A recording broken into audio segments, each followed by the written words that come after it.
আসসালামু আলাইকুম, স্বাগতম বিডি রাইট নিউজ সংবাদে। আমি মোহাম্মদ রাজীব আজকের সব আন্তর্জাতিক খবর নিয়ে হাজির হয়েছি। শুরুতেই জানিয়ে দিব সংবাদ শিরোনাম, তারপর বিস্তারিত।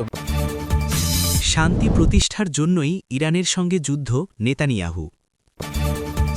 আরও একটি মার্কিন F-15 যুদ্ধবিমান ধ্বংসের দাবি ইরানের। ইসরায়েলের হামলায় লেবাননে নিহত 6, আহত 8। প্রেসিডেন্টের যুদ্ধ ঘোষণার ক্ষমতা কমাতে মার্কিন সিনেটে ভোট আজ। ইরানের বিরুদ্ধে যুদ্ধের দায় নিজ কাঁধে নিলেন ট্রাম্প।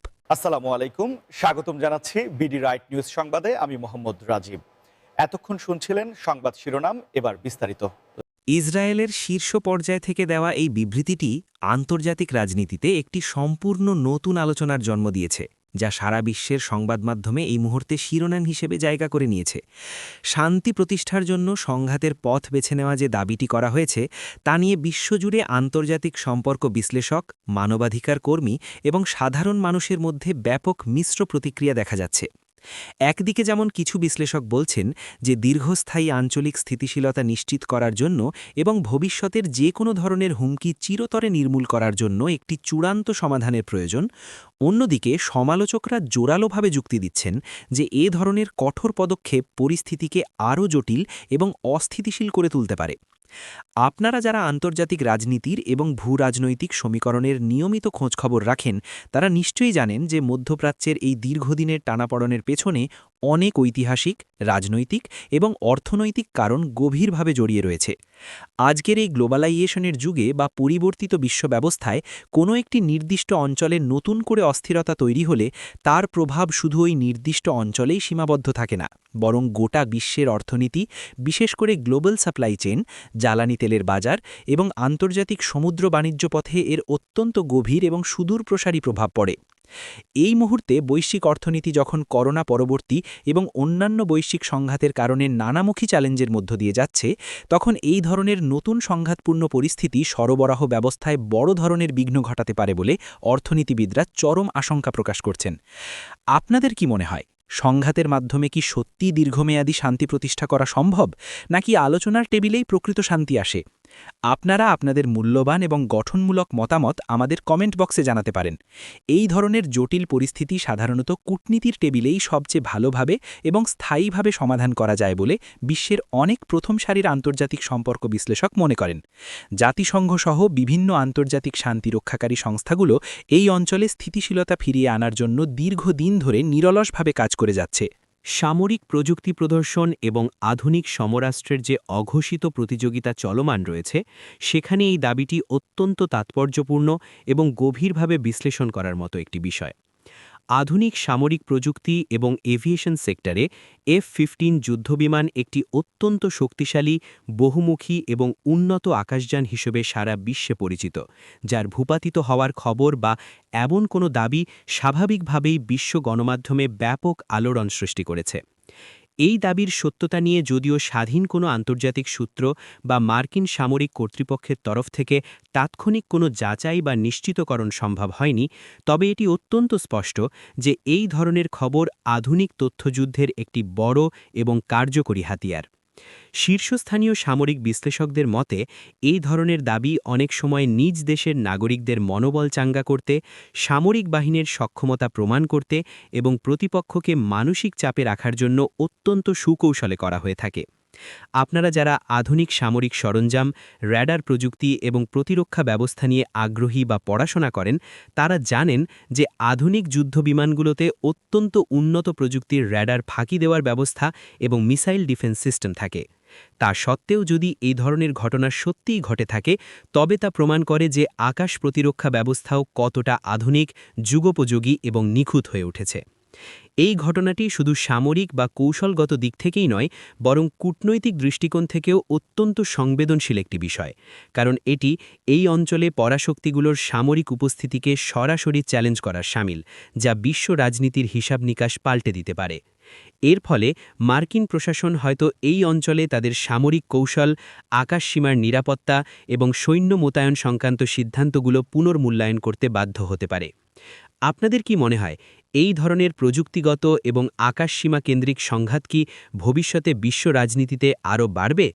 কমেন্ট করে আপনাদের চিন্তাভাবনা এবং বিশ্লেষণ আমাদের সঙ্গে শেয়ার করতে পারেন। মানবিক বিপর্যয়ের দিকে স্পষ্টভাবে ইঙ্গিত করছে, যা আন্তর্জাতিক সম্প্রদায়ের জন্য গভীর উদ্বেগের বিষয়। নির্ভরযোগ্য খবর অনুযায়ী এই ঘটনায় বেশ কয়েকজন সাধারণ মানুষ হতাহত হয়েছেন, যা অত্যন্ত দুঃখজনক এবং মর্মান্তিক। বিশ্বের যে কোনো প্রান্তের যে কোনো ধরনের সংঘাত বা সামরিক উত্তেজনার সবচেয়ে বড় এবং নীরব শিকার হয় সাধারণ মানুষ, যাদের জীবন ও জীবিকা কোনো নোটিশ ছাড়াই মুহূর্তের মধ্যে চরম অনিশ্চয়তার মুখে পড়ে যায়। এই ধরনের ঘটনা শুধু সেই নির্দিষ্ট এলাকার জন্যই নয়, বরং সমগ্র অঞ্চলের মানবাধিকার পরিস্থিতির জন্য একটি ভয়ঙ্কর অশনি সংকেত। আন্তর্জাতিক সম্প্রদায় এবং মানবাধিকার সংস্থাগুলো সবসময়ই সংঘাতপূর্ণ এলাকায় সাধারণ মানুষের সার্বিক নিরাপত্তা নিশ্চিত করার উপর জোর দিয়ে আসছে, কিন্তু বাস্তব চিত্র অনেক সময়ই অত্যন্ত হতাশাজনক এবং উদ্বেগজনক হয়ে দাঁড়ায়। আমরা সবাই জানি যে লেবানন এবং ইসরায়েল সীমান্ত দীর্ঘ কয়েক দশক ধরেই একটি অস্থিতিশীল এবং স্পর্শকাতর অঞ্চল হিসেবে পরিচিত। এই অঞ্চলে প্রায়শই এ ধরনের দুঃখজনক ঘটনা ঘটে থাকে, যার পেছনে রয়েছে গভীর রাজনৈতিক, ধর্মীয় এবং ঐতিহাসিক দ্বন্দ্বের এক দীর্ঘ ইতিহাস। তবে যখনই সাধারণ মানুষের প্রাণহানির ঘটনা ঘটে, তখন তা মানবিক দৃষ্টিকোণ থেকে আমাদের সবাইকে গভীরভাবে নাড়া দেয়। এই সংঘাতময় পরিস্থিতিতে সেখানকার সাধারণ মানুষের বর্তমান অবস্থা অতটা ভয়াবহ এবং চ্যালেঞ্জিং হতে পারে, তা হয়তো দূর থেকে পুরোপুরি উপলব্ধি করা কারও পক্ষেই সম্ভব নয়। জীবন বাঁচাতে অনেকেই তাদের যুগ যুগের পুরনো ঘরবাড়ি ছেড়ে নিরাপদ আশ্রয়ের সন্ধানে দূরবর্তী স্থানে ছুটছেন। শিশুদের শিক্ষা প্রতিষ্ঠানগুলো অনির্দিষ্টকালের জন্য বন্ধ হয়ে যাচ্ছে এবং জরুরি চিকিৎসা ব্যবস্থা মারাত্মকভাবে ব্যাহত হচ্ছে। আপনারা যারা এই ধরনের মানবিক বিষয়গুলো নিয়ে ভাবেন এবং আন্তর্জাতিক মানবাধিকার নিয়ে সোচ্চার থাকেন, তারা নিশ্চয়ই একমত হবেন যে সংঘাত কখনোই কোনো চূড়ান্ত সমাধান বয়ে আনতে পারে না। মার্কিন যুক্তরাষ্ট্রের অভ্যন্তরীণ রাজনীতি, আইন প্রণয়ন প্রক্রিয়া এবং আন্তর্জাতিক কূটনীতির ক্ষেত্রে আজকের এই সিনেট ভোটটি একটি যুগান্তকারী এবং ঐতিহাসিক ঘটনা হিসাবে সারা বিশ্বে বিবেচিত হচ্ছে। গণতান্ত্রিক শাসন ব্যবস্থায় ক্ষমতার ভারসাম্য বা সংবিধানে উল্লেখিত চেকস অ্যান্ড ব্যালেন্স নীতিটি বাস্তবে কিভাবে কাজ করে, তার একটি চমৎকার এবং বাস্তব উদাহরণ হল এই আলোচিত বিলটি। মার্কিন সংবিধানে যদিও আনুষ্ঠানিকভাবে যুদ্ধ ঘোষণার ক্ষমতা কংগ্রেস বা পার্লামেন্টের হাতে ন্যস্ত করা হয়েছে, কিন্তু বিভিন্ন সময়, বিশেষ করে জাতীয় জরুরি পরিস্থিতিতে, প্রেসিডেন্টের একক সিদ্ধান্তে সামরিক পদক্ষেপ নেওয়ার অনেক ঐতিহাসিক নজির রয়েছে। বর্তমান বৈশ্বিক পরিস্থিতিতে, বিশেষ করে মধ্যপ্রাচ্য এবং পূর্ব ইউরোপে যখন চরম উত্তেজনা বিরাজ করছে, ঠিক সেই মুহূর্তে মার্কিন সিনেটের এই পদক্ষেপটি অত্যন্ত তাৎপর্যপূর্ণ এবং সুদূরপ্রসারী। এই বিলের মূল উদ্দেশ্য হল পৃথিবীর যে কোনো প্রান্তে কোনো বড় ধরনের সামরিক পদক্ষেপ নেওয়ার আগে কংগ্রেসের অনুমোদনকে একেবারে বাধ্যতামূলক করা, যাতে কোনো একজন নির্দিষ্ট ব্যক্তির বা রাষ্ট্রপতির একক সিদ্ধান্তে পুরো দেশ একটি বড় ধরনের এবং দীর্ঘমেয়াদী যুদ্ধে জড়িয়ে না পড়ে। আপনারা যারা মার্কিন রাজনীতি, তাদের আইনি ব্যবস্থা এবং আন্তর্জাতিক সম্পর্ক নিয়ে আগ্রহী, তারা ভালো করেই জানেন যে কংগ্রেস এবং সিনেটে এই ধরনের বিল পাশ করানো মোটেও সহজ কোনো কাজ নয়। এর পেছনে রয়েছে দীর্ঘ রাজনৈতিক বিতর্ক, লবিং, দলীয় স্বার্থ এবং জাতীয় নিরাপত্তার নানা জটিল হিসাব-নিকাশ। অনেক নিরাপত্তা বিশেষজ্ঞ মনে করেন যে এ ধরনের আইন পাশ হলে তা বৈদেশিক নীতির ক্ষেত্রে মার্কিন প্রশাসনকে সাময়িকভাবে কিছুটা দুর্বল করে দিতে পারে, কারণ আধুনিক যুগে সামরিক সিদ্ধান্ত গ্রহণের ক্ষেত্রে দ্রুততার একটি বড় এবং নির্ধারক ভূমিকা থাকে।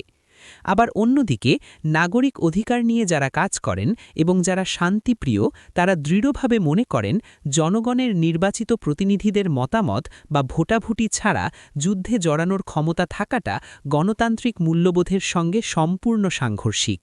মার্কিন প্রেসিডেন্ট ডোনাল্ড ট্রাম্প সবসময় তার অত্যন্ত স্পষ্ট, অকপট এবং প্রথাভাঙা বক্তব্যের জন্য বিশ্বজুড়ে পরিচিত।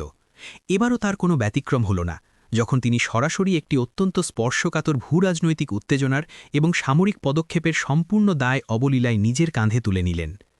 যে কোনো রাষ্ট্রপ্রধান বা গুরুত্বপূর্ণ আন্তর্জাতিক রাজনৈতিক নেতার পক্ষ থেকে এমন সরাসরি স্বীকারোক্তি আন্তর্জাতিক কূটনীতিতে খুব একটা দেখা যায় না, কারণ সাধারণত রাষ্ট্রগুলো এ ধরনের পরিস্থিতিতে অত্যন্ত সতর্কতার সঙ্গে কূটনৈতিক শব্দচয়ন করে থাকে এবং সরাসরি দায় এড়ানোর চেষ্টা করে। এই আনুষ্ঠানিক ঘোষণার মধ্য দিয়ে তিনি মূলত তার বহুল আলোচিত আমেরিকা ফার্স্ট নীতির একটি কট্টর এবং আপোষহীন অবস্থানকে বিশ্বের সামনে পুনরায় নিশ্চিত করলেন। এই বিবৃতিটি এমন এক সময় এলো যখন মধ্যপ্রাচ্য পরিস্থিতি এমনিতেই একটি বারুদের স্তূপের মতো হয়ে আছে এবং যে কোনো সময় একটি বড় ধরনের বিস্ফোরণ ঘটতে পারে। রাজনৈতিক বিশ্লেষকদের মতে এই ধরনের সরাসরি মন্তব্য একদিকে যেমন তার দেশের অভ্যন্তরীণ রাজনীতিতে একটি বিশেষ রক্ষণশীল ভোটারগোষ্ঠীকে খুশি করবে এবং তার জনপ্রিয়তা বাড়াবে, অন্যদিকে এটি আন্তর্জাতিক অঙ্গনে মার্কিন যুক্তরাষ্ট্রকে নতুন করে তীব্র সমালোচনার মুখে ফেলতে পারে। আপনারা যারা ডোনাল্ড ট্রাম্পের দীর্ঘ রাজনৈতিক জীবন এবং তার সিদ্ধান্ত গ্রহণের প্রক্রিয়া নিয়মিত অনুসরণ করেন, তারা খুব ভালো করেই জানেন যে তিনি প্রথাগত কূটনীতির ধীর গতির বাইরে গিয়ে সরাসরি এবং দ্রুত পদক্ষেপ নিতে বেশি পছন্দ করেন। তার এই সিদ্ধান্ত আন্তর্জাতিক সম্পর্কের ক্ষেত্রে একটি নতুন দৃষ্টান্ত স্থাপন করেছে, যা নিয়ে ভবিষ্যতে অনেক গবেষণা হবে। এই বিষয়ে আপনাদের নিজস্ব রাজনৈতিক বিশ্লেষণ কি? আপনারা কি মনে করেন এই ধরনের সরাসরি এবং কট্টর অবস্থান আন্তর্জাতিক শান্তি বজায় রাখার ক্ষেত্রে ইতিবাচক ভূমিকা রাখতে পারে, নাকি এটি সংঘাতকে আরও উস্কে দেবে?